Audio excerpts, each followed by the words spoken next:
నెల్లూరు జిల్లా పుచ్చిరెడ్డిపాలెం పట్టణంలో అగ్ని ప్రమాదం చోటు చేసుకుంది. ప్రమాదంలో సుమారు 10 లక్షల రూపాయల మేరకు ఆస్తి నష్టం వాటిల్లిందని షాప్ యజమాని అనిల్ తెలిపారు. దీనికి సంబంధించిన పూర్తి వివరాలు ఇలా ఉన్నాయి. పట్టణంలోని గిరిజన హాల్ సమీపంలోని ఉన్న ఓ ఫ్యాన్సీ షాపులో ఉదయాన్నే పొగలు రావటాన్ని అక్కడ ఉండే ప్రజలు గమనించారు.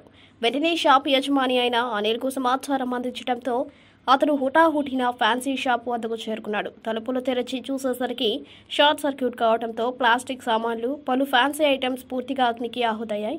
దీంతో సుమారు 10 లక్షల రూపాయలు విలువ చేసే వస్తువులు కాలిపోయినట్టు బాధితుడు అనిల్ వాపోయాడు. ప్రభుత్వం స్పందించి సహాయం చేయాలని వారు కోరారు.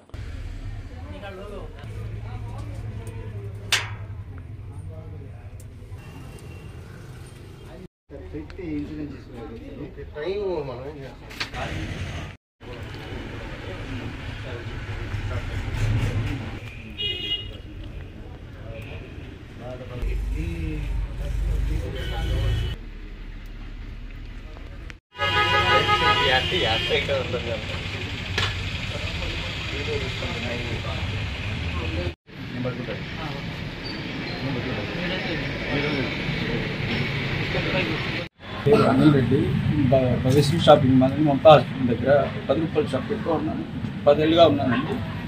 రోజులాగే రాత్రి కూడా షాప్ మూసుకుని వెళ్ళాము. కానీ ఉదయాన్నే ఇంకా షాప్ కూడా రాదు. పక్కన వాళ్ళు ఫోన్ చేశాడు, నాన్న ఏదో మంటల పొగ వస్తుంది, ఒకసారి రా అని. వచ్చి చూసేసరికి మొత్తం లోపలంతా కాలిపోయిందండి. ఇదంతా షార్ట్ సర్క్యూట్ అయిపోయిందన్నారు. తర్వాత కరెంట్ డిపార్ట్మెంట్ వాళ్ళు వచ్చారు. వాళ్ళు వచ్చి చూసి షార్ట్ సర్క్యూట్ అయింది, లోపలంతా కాలిపోయింది అన్నట్టు. మొత్తం ఒక 70% స్టాక్ మొత్తం లోపల గోడౌన్ మొత్తం కాలిపోయిందండి. ఈ ముందు పక్క మాత్రం అవి ట్రిప్ అయిపోయాయంట, అందువల్ల ముందు పక్క కాలేదన్నారు. లోపల మాత్రం బాగా కాలిపోయింది. మొత్తం లాస్ అయిపోయింది. 10-11 లక్షల పైన షాప్ మొత్తం కలిపి చాలా ఎక్కువ స్టాక్ పెట్టుకుంటారు. నాకు హోల్సేల్గా ఎక్కువ రన్నింగ్ ఉంటుంది, రీటైల్ కన్నా.